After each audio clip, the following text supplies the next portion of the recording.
Greetings again, our post-viral protagonists. We embark on yet another foray into Tom Clancy's The Division from Ubisoft. Since we thoroughly reviewed The Division in our closed beta review, during the open beta, we wanted to focus this time around more on things that we see lacking in the game. I would like to preface these suggestions with saying that our overall experience with the game was extremely positive. We love what Massive Ubisoft Machine has done with this title, and it's going to be an amazing game that we cannot wait to get our hands on. 6.4 million players experienced pandemic madness this week while participating in the open beta, and we were happy to be among them. These suggestions are merely our way of attempting to refine some minor annoyances that would make the game far more accessible to a wider variety of players. With that in mind, it's time to analyze. Though our love and excitement for The Division and our enthusiasm for its coming March 8th release has waned little over the past few weeks, we still see much room for improvement in what surely has the potential to sink current RPG shooter frontrunner Bungie's Destiny. When we loaded into the open beta, we immediately took notice of a bit more polish on the graphics and more fluidity of character movement. The aim assist locks faster, oftentimes to our own detriment, and the gunplay mechanics seem much more crisp. We had a blast with the new Tech Wing story mission, as it even introduced a new mechanic of teamwork. Alas, we'll bemoan the fact that we were only ever able to play it on normal mode, so it was still more beneficial to grind out the first story mission on hard to reach that level 8. Moving on, a more thorough breakdown of things that we feel would vastly improve gameplay and longevity. First off, let's discuss the PvE environment, since that's what we get our hands on first.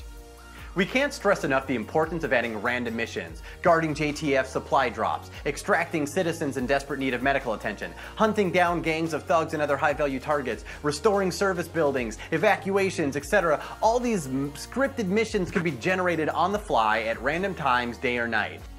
Finally, more citizens. Cats, dogs, and people should all be wandering the maps in need of supplies, medicine, and just general reassurance that things will get better. Even if the die-off across New York City was upwards to 80%, we should still stumble across way more helpless and hopeless citizens than we do currently. Of course, we do not know the scope or breadth of the game come release, so we're not going to be too quick to judge anything that they've given us in the beta environment. Where to begin? While the Dark Zone is invigorating and terrifying at times, as it should be, it not only shares the same issues as the PvE area, it has issues that belong uniquely to itself. This area as well needs to randomize enemy spawns and increase AI count just as the PvE area does. It also needs random missions or even daily events that spawn intermittently, much akin to what Destiny does with its event timers, only they should be not as predictable as Destiny events. It can become rather droll knowing all exact 6 locations, all enemies spawn on the map, and routinely mopping them up as you run past, or simply ignoring them because you're already tired of the encounter. Ultimately, once one has either acquired or crafted BIS gear and weapons and have defeated your umpteenth round of gas station hooligans, there's not much left to do but go rogue and start griefing other players for fun and excitement. In our opinion, this is a huge issue and must be dealt with most urgently. If players really want so badly to blast away at other players for no other reason than to assert dominance, then why not give them an area in which to do that, within the Dark Zone itself?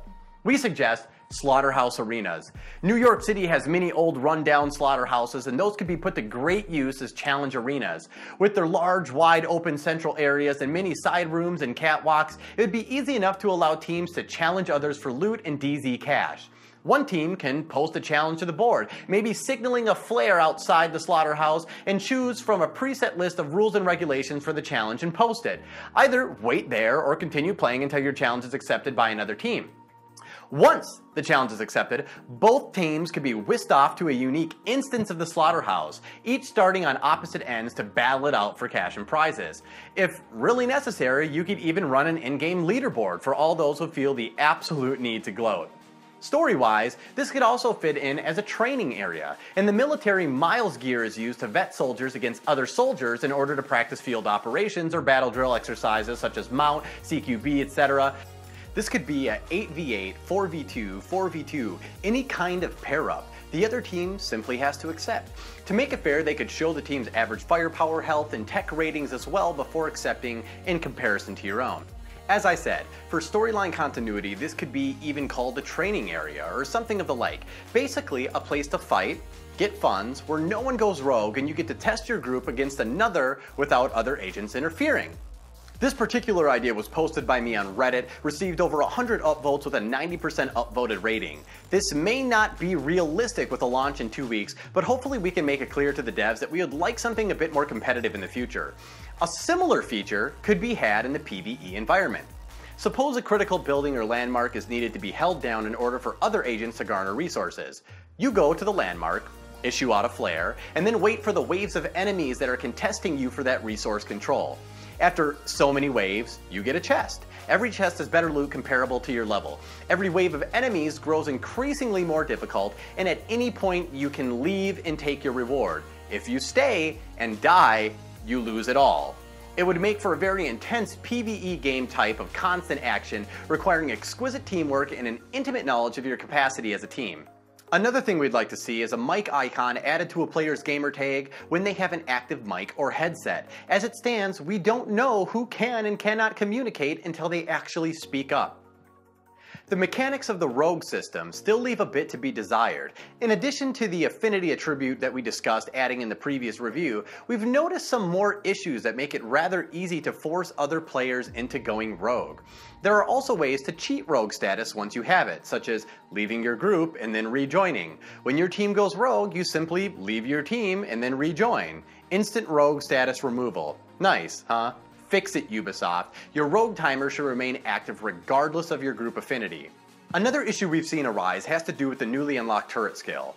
If a team member deploys a turret and you or another agent get in its line of fire, the agent that deployed the turret is now awarded with a bright, shiny new rogue status for their effort. This has to be fixed fast. There is still the sticky issue of other players leaping into the paths of bullets laid down by other agents who are targeting AI threats. Yes, we know, check fire. However, this is all too common a method that griefers are using to force teams into a rogue status. It needs to be addressed. Perhaps a small 2 to 3 second time that allows the other player to forgive the damage caused when he or she can plainly tell that the shooting was accidental. Maybe even a small donation to the player's DZ coffers would be appropriate if the player in question forgives so many times. While we're discussing leaving fire teams, once you leave a team, you should immediately be moved to another instance of the map. It's way too easy for groups of more than 4 players to group up in one instance and dominate in the DZ. This is unfair and heavily penalizes players that are limited in friends that play the game. If you don't already know how to accomplish this, we're not going to tell you. It's literally that bad. Baiting of extraction areas with smoke or tear gas grenades is still way too effective at generating rogue status for all of those presents. Maybe, just maybe, you should only be awarded rogue after you have actually taken a player down to less than 1/3 of health. To top it off, we have also noticed that hit markers against AI and players do seem to fade from reliability in the DZ. We have footage recorded of several rounds not hitting targets in which the aim was dead on. It can be frustrating to be targeting an AI, have another player run up on the enemy, and see your gun just automatically target the agent, and in the process, turn you and your team rogue. In PvE, this isn't an issue, but in multiplayer it can cause some serious problems unintentionally. Finally, surviving manhunt should be better rewarded. Once level 5 rogue is attained and you have the entire map of players gunning for you, you should be able to reap the rewards if you can tough it out. Say, a percentage of what you might lose should it not go in your favor. Of course, I also understand that the perception of reward might be a little skewered, simply because once you reach the max level of the beta, most gear you get off an agent is going to be mediocre or worse than what you have in comparison. In the actual game, the reward you get for going rogue will be the gear you've looted off of the dead agent you so unkindly slaughtered. Imagine, you and your group kill a higher level player, and in the process attain high-end weapons or legendary gear, and manage to extract it. That's the fucking reward, folks. But again, this style of reward system tends to cause the prime tactic to be ambush and exfiltrate, meaning attack a group extracting gear, and then extract it yourself. Right now, that isn't too popular a strategy to employ because there isn't much in the beta worth extracting after the first 3 to 4 hours of gameplay. And do we really want a game where every confrontation occurs around 2 extraction points in the city? That doesn't sound like much fun to me either. It sounds like absolute chaos where Group B ganks Group A, and C ganks B, and D ganks C, and so on at all. So there needs to be a balance. There needs to be incentive to provoke players into going rogue, but there also needs to be an understanding that part of your reward will and should be the gear that you acquire in the process.